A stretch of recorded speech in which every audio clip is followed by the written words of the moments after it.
নমস্কার,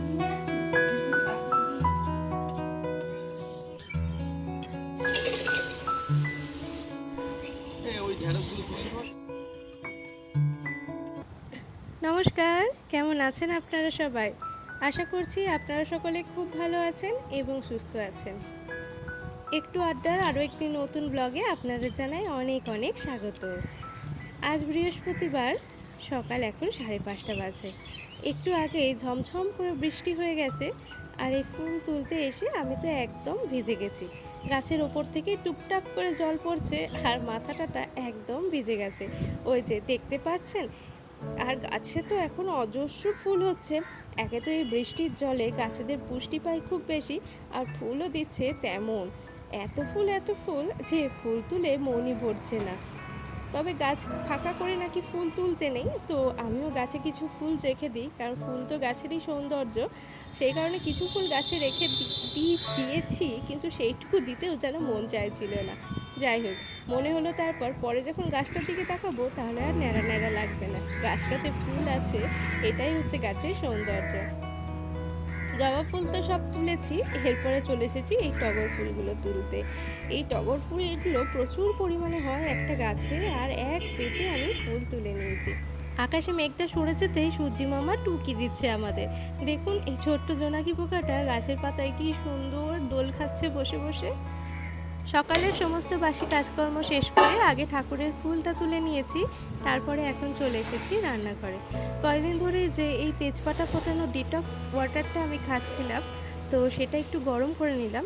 গতকাল রাত্রেই, মানে প্রত্যেক দিনের আগের দিন রাত্রেই আমি এই জলটা ফুটিয়ে রেখে দিই, সকালে একটু গরম করে খেয়ে নিই। এই যে আমার ডিটক্স ওয়াটার, আর বাবার জন্য কড়া করে দুধ চা। প্রতিদিনের মতনই সকাল সকাল রান্না বসিয়ে দিয়েছি, হাঁড়িতে বসিয়ে দিয়েছি ভাত, আর এদিকে ডাল কাটা দিয়ে বেশ করে ঘেঁটে নিলাম। আর এই যে ডালটা আজকে করব একটু পেঁয়াজ আর একটু টমেটো দিয়ে। বসা বসা ওয়েদার তো বেশ কিন্তু খেতে ভালোই লাগবে। সকালে তো একবার চা হয়েই গেছে, এটা হলো বাবার 2 নম্বর রাউন্ডের চা। এই যে কিছুটা চা করে একবারেই রেখে দিয়েছিলাম, এই যে এখন এটাকে গরম করেই বাবাকে দিয়ে দেবো। একটা কাজ করতে করতে, মানে একটা রান্না করতে করতে ওই হাঁড়ি বা কড়ায় নামিয়ে প্রত্যেক দিন এরকম চা করতে প্রথম মোটেও ভালো লাগতো না, কিন্তু এখন যাই হোক এটা আমার অভ্যেস হয়ে গেছেই বলতে পারেন। কত কিছুই না অভ্যেস হয়ে গেছে। এই এখন ব্যথা লাগলেও ব্যথা বলতে ইচ্ছে হয় না। হাতটা আজকে হাতের ফ্যান ঝরাতে গিয়ে পুড়ে গেল, হাতে একটু গরম ফ্যান পড়ে গেল। যাই হোক একটু উফ করে নিয়েছি, তারপর এই ঢোক গিলে সমস্ত কষ্টটা গিলে নিয়েছি, কারণ আমাকেই করতে হবে এগুলো সব। আজকে এই অবস্থায় দাঁড়িয়ে, এই জীবনটাতে দাঁড়িয়ে পরিষ্কারভাবে উপলব্ধি করতে পারি কেন মায়েদের শরীর খারাপ হয় না, কেন মায়েদের কষ্ট হলেও মায়েরা বলতে চায় না। আজকে আমিও হয়তো আমার কষ্টটা অনেকাংশ লুকিয়ে যায়। একটা সময় ছিল তখন সকালে অ্যালার্মের পর অ্যালার্ম বেজে এলেও ঘুম থেকে উঠতে পারতাম না, আর এখন ঘড়ির কাঁটায় 5:30 বাজলেই ঘুমটা একদম যেন নিমেষের মধ্যে উড়ে যায়।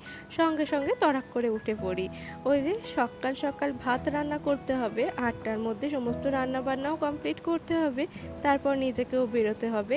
আমি এক তরকারি দিয়ে ভাত খেলেও আমার পরিবারের বাকি মানুষগুলোকে কখনোই মনে হয় না যে এক তরকারি দিয়ে ভাত দিয়ে দিই।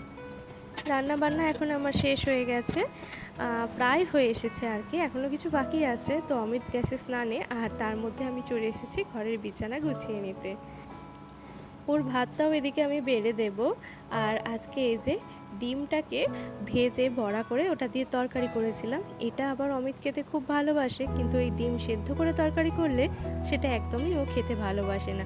তবে ডিম সেদ্ধটা যদি পেঁয়াজ রসুন লঙ্কা দিয়ে ওকে মাখা করে দিই, ডিম মাখা যেটাকে বলে, সেটা আবার ও খেতে ভীষণ ভালোবাসে। এখন বাজে ঘড়ির কাঁটায় 8:15, আর অ্যাপে দেখলাম ট্রেনটা এখনও পান্ডুয়া ঢোকেনি। তো এখান থেকে স্টেশন যেতে 5 মিনিট মতন সময় লাগে, আর এখন তো ট্রেনের টিকিটটাও বাড়িতে অ্যাপের মাধ্যমেই কাটা হয়ে যায়। তো সেই কারণে ও বললো একটু ধীরে সুস্থে রেডি হয়ে তারপরেই বেরোবো। এই যে সকালে এত বৃষ্টি হয়েছে, আর এখন এত রোদ্দুর যে তাকানোই যাচ্ছে না। অ্যাপে সেই ট্রেন দেখতে দেখতে ওর যে আর হুঁশই নেই যে ট্রেনটা কোথায় সেটা দেখি। তো ট্রেনটা কখনই যে দেইপুর ছেড়ে বাগিলা চলে গেছে সেটা আর ওনার হুঁশও নেই। আর আমি এদিকে চলে গেছিলাম একটু কাজে, আমারও আর হুঁশ নেই। আমি জানি ও হয়তো বেরিয়ে পড়েছে। ও মা কি আর করবে, অগত্যা গাড়ি নিয়েই আজকে বেরিয়ে পড়লো অফিসের উদ্দেশ্যে।